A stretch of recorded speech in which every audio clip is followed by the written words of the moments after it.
The Day the Lake Took the Edmund Fitzgerald. By Martha London. In November of 1975, the SS Edmund Fitzgerald left port in Wisconsin for a routine shipment run. Neither she nor her 29 crewmen made it to their destination. Lake Superior on a calm day has a depth clarity of over 100 feet. In shallow waters, boulders appear to be just below the surface. Near shore, trash creates a timeline of occupation: plates, tires, bikes, phones. Old dock pilings dot the lake bed in even lines. And on days when her surface is glass smooth, it's possible to see some of the 350 wrecked ships resting on the lake floor. They all look blue so far down. I grew up with the lake. I visited her, lived by her shores, returned to her year after year. I've seen the ships underwater. They're as real as anything. One has its toilet seat up. Everything sits in the same way as the day it sank. The lake's cold water acts as a refrigerator, preserving the ships and sailors who went down with them. The bed of Lake Superior is part museum, part graveyard. I've never seen the SS Edmund Fitzgerald, but I've seen her bell. Recovered and back on land, it sits in a glass case, polished and shining.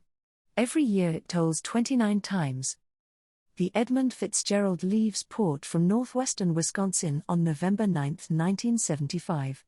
Her belly is heavy, loaded down with 26,000 tons of taconite pellets.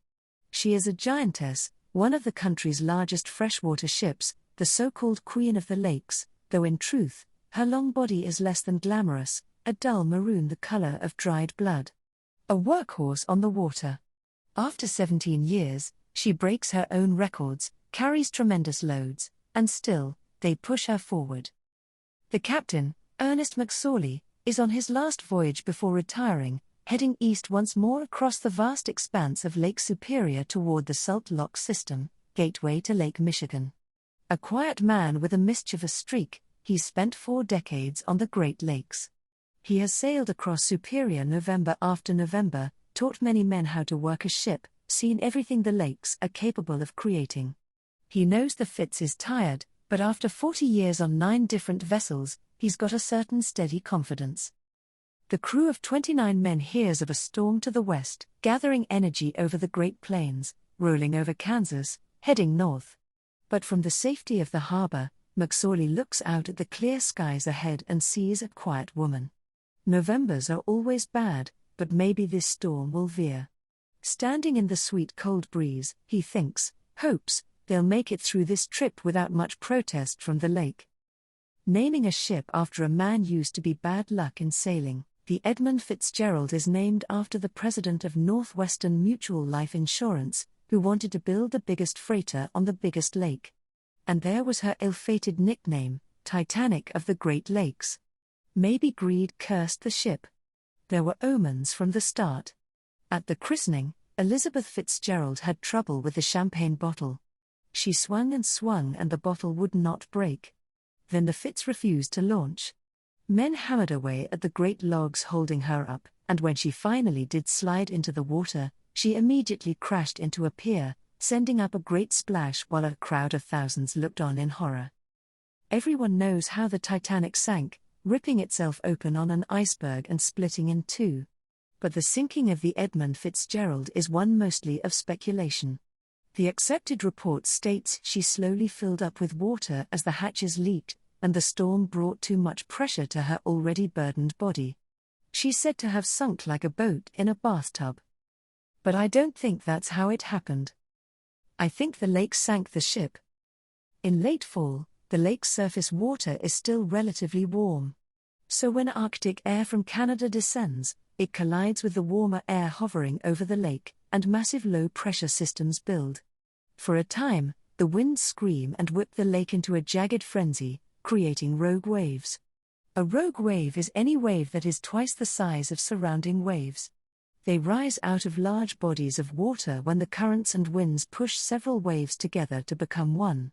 These monster waves can exert a breaking force many times greater than what a laker vessel can sustain.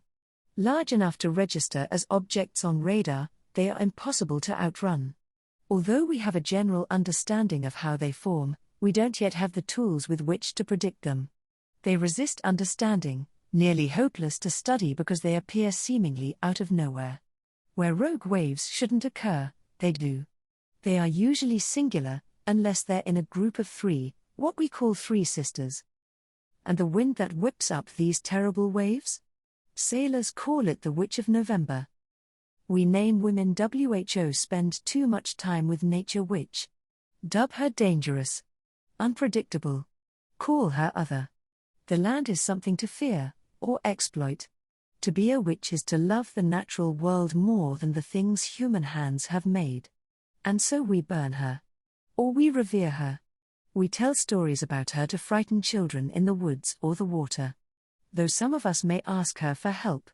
Or maybe just mercy. In Greek and Roman mythology, when the Titan Cronus unseated his sky father, Ouranos, the god's blood rained down onto his wife, Gaia, Mother Earth, and from that spilled blood rose the Erinyes, the three Furies, Tisiphone, avenger of murder, Alecto, unceasing anger, Megara, jealousy. These three sisters hear complaints, pass judgment, dole punishment. To incur their wrath is to be relentlessly hounded. Another trio, the Moirai, the three fates, together hold a person's life. Clotho spins the thread of destiny. Lachesis holds it out. And at the moment of death, Atropos cuts the thread. The Fates and Furies are goddesses, but the line between goddess and witch is thin. When it comes to bodies of water, we often use contradictory terms. In one breath, they are women, naked and angry, a jealous lover. In another, they are cleansing, a baptism. A goddess. A witch. We name things we want to control after women.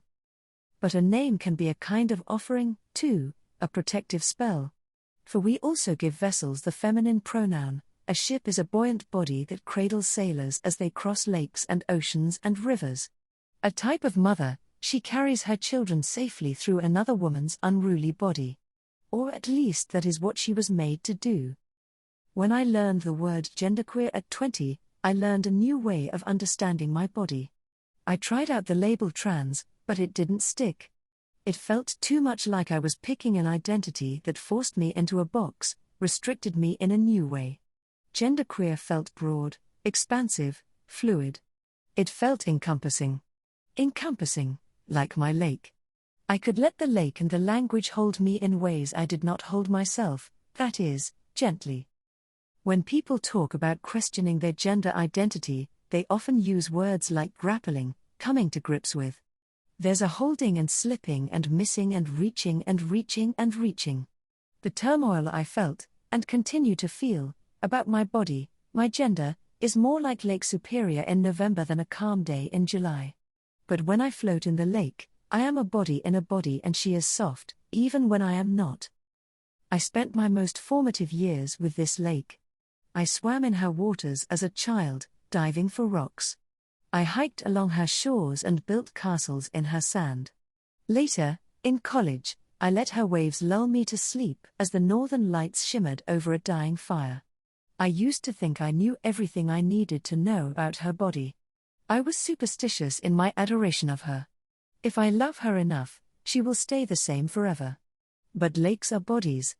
And bodies do not, cannot, stay the same. At 20, I did not want new pronouns to accompany my newfound identity. A singular they pronoun didn't yet exist in the queer community's vocabulary. There were complicated options that tripped on my tongue, caught in the back of my throat, and besides, I felt something powerful in keeping my feminine pronouns, my feminine name, in forcing strangers to reconcile a dissonance that I felt all the time. I don't want to name Lake Superior's body it. It as a pronoun takes away agency. Takes away a life. There is too much power in the water. Too much I can't name. On the morning of the 10th, the gale warnings are upgraded to a storm warning, and the temperature drops. The winds are high, gusting at 50 knots. The waves rise to 18 feet. Lake Superior's blue water turns grey. Without sunlight, the clouds meet seas at the horizon line, and the division between water and sky blurs. The Edmund Fitzgerald tandems another ship, the SS Arthur M. Anderson. The two ships keep tabs on each other, on radar and radio, stay close along a northerly route heading east for the safety of Whitefish Bay. The harbour there has some of the only docks between the port and the salt locks big enough to shelter such giants. It starts snowing hard in the afternoon, and the Fitzgerald is 17 miles ahead of the Anderson, visible only on radar. A wave crashes over the deck and breaks one of the fences. The water drags the screeching, twisted metal into the mouth of her, swallows it. Superior presses against the belly of the ship, pushes her sideways. McSorley radios Anderson Captain Bernie Cooper, "I have a fence rail down, 2 vents lost or damaged, and a list. I'm checking down. Will you stay by me till I get to Whitefish?" The Fitz slows down, lets the Anderson gain on her again. There is a sense of safety in proximity. In the Upper Peninsula, when storms roll in, the lake often feels warmer than the air. When my brother Peter and I went body surfing as children, I huddled in her water against the chill of the wind, waded out to just above my knees, no farther. Mom called, as another wave rose up behind us. Dad waved beneath a grey sweatshirt, Psychology Today or Newsweek in his lap, a pile of towels folded next to him. It's easy, now, to forget about all the times I caught the wave wrong and Superior tumbled me over and over on the hard sand bottom. Turned me around until I wasn't sure which way was up. Everything turned monochrome. The grey of the water and sky, in my memory even the sand looks grey. And maybe there, in all that grey, were the fates, holding a thread as thin as the wind. Maybe I became part of the lake for a moment. Maybe the fates considered me as the lake turned me over, watched as I reached out my hands, instinctively searching for the bottom, stretching my legs for sand to stand on. When I finally found it, I pushed up toward the grey sky, stood in the surf coughing the water from my mouth, my nose, my lungs. I shivered, thankful the water wasn't deeper, then huddled back down, squatting there in my pink suit, my blue suit, my tie-dye suit, year after year after year. In Superior, I was always sure of my identity, I was part of her. Breath caught, I waded back out to the waves. Together, my brother and I glided toward the beach, walked up the sand to wrap ourselves in warm towels. By 5:30 that evening, gusts rise to 70 knots, and waves peak at 25 feet. They swat at, then destroy, the lifeboats of both ships. At 7:10, the Anderson checks in with the Fitz. The pumps are going, doing their best to clear the water flooding the decks and the hold. Captain McSorley says, "We're holding our own." A few minutes later the Anderson loses the Fitzgerald on radar. When the Anderson reaches Whitefish Point just before 8 o'clock, the Fitz, the larger ship that was 10 miles ahead just an hour ago, is not there. The Queen of the Lakes never arrives. The evening may have gone something like this, a witch cackles in the sky. The lake below is a bubbling cauldron, waiting for a nasty spell. Beneath the rough water she finds copper, iron, and basalt. The copper was laid down ages ago when glacial ice dredged the land, and the iron formed long before that, when Earth was still new. Cooled basalt rises up, ready for rebirth. Above it all, the witch snatches snowflakes, fierce winds, the night itself. Blood meets water, her recipe complete. A transformation brews. She trains her eye on this grand rusty queen, jealous of her size and extravagance. The witch sees the endless hunger of men. How they have hollowed out the land, searching deeper and deeper for more ore, more copper, more nickel. How they have weighed down their queen with this quarry, worn her out. But no man looks at a lake and thinks she could be any more than she is. The witch knows better. The lake, the sky, these are endless, and the ship is temporary. Peering down between clouds, she releases her spell. 3 sisters gather their strength. 3 furies, 3 fates, charge toward the freighter. They are walls of water, taller than any of the other waves. Their white caps trail terrible veils from their crests. The first, the smallest, rushes over the hull, empty of sailors, fills the ship with water. The second sister follows close behind before the water can drain, heaves herself over the railings, smears her 40-foot body across the length of the Fitz, weighs her down, and waits. The third sister, The tallest, throws her body on top of her kin. Their combined weight presses the bow of the ship low. Then all that ore down in her belly, all 26,000 tons of it, cracks the hull of the Edmund Fitzgerald, and the waves keep shoving her down. And it's too much. After reaching the harbor and not seeing the Fitz, Captain Cooper asked the Coast Guard if they were looking. Their responses sounded like excuses. Their boats weren't big enough to navigate the seas. They were searching for another small vessel that didn't make it. The Fitzgerald wasn't a priority. She's so big, the Coast Guard thinks maybe she ran aground or got off track. They assume she'll be into port soon. They say the Anderson should go searching. Cooper knows what it means when a vessel doesn't reach the harbor. He does not want his ship to join the Fitz. But he goes back out anyway, hoping to see something, someone. He finds nothing but gasoline tanks and empty life preservers. Later, a crumpled lifeboat will wash up on shore, its metal frame bent and battered, a hole punched through its bow. What were those final minutes like? Certainly the men would have known the options were grim for a sinking ship in the middle of a lake in the middle of a storm. Did they hope beyond hope that the Anderson would catch them, drag the body of the Fitz to bay, and climb through the half-submerged frame to find them all clinging to pillars? Maybe as the winds scream, the men cry. Or pray. Maybe one thinks of the single crease in his wife's forehead, another of ice skating with a child on these same frozen waters. Maybe they think of slow cups of coffee on a Sunday morning, the quiet crinkle of a newspaper, the comfort of sharing space with their love. Everything happened so quickly. Captain Cooper thinks the men didn't even know they were sinking until the very end. He thinks the Fitzgerald started slowly sinking in Wisconsin.